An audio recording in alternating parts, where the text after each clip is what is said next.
আজকে আমি দেখবো এই টিডিএস মেশিনটার সাহায্যে আমরা যে জলগুনা পান করে থাকি সেগুনা কি আদৌ আমাদের খাওয়া ঠিক, এবং দেখবো কতটা শুদ্ধ আর অশুদ্ধ। আর বলে রাখি যে এই মিটারটায় 50 থেকে 150-র মধ্যে দেখালে সেই জলটা আমাদের পান করা ঠিক, এবং তার থেকে বেশি দেখালে কিন্তু সেটা আমাদের শরীরের পক্ষে একদম বিশুদ্ধ। তো প্রথমে আমি ট্যাঙ্কির জল পরীক্ষা করার জন্য চলে এসেছিলাম।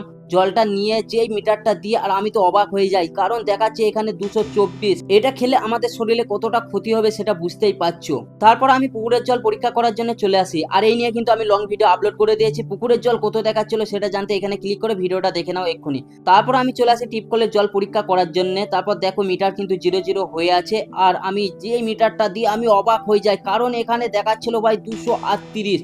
এটা খেলে আমাদের শরীরে কতটা ক্ষতিকর বুঝতেই পারছো। আর হ্যাঁ, ট্যাপ কলের জল এবং ট্যাঙ্কির জল সব কিন্তু লেয়ার আলাদা আলাদা হয়, সব জায়গায় এক কিন্তু দেখাবে না। তবে জল আমাদের সবকিছু পরীক্ষা করে খাওয়া দরকার। আর এই নিয়ে কিন্তু আমি লং ভিডিও আপলোড করে দিয়েছি অলরেডি, এখানে ক্লিক করে দেখে নাও।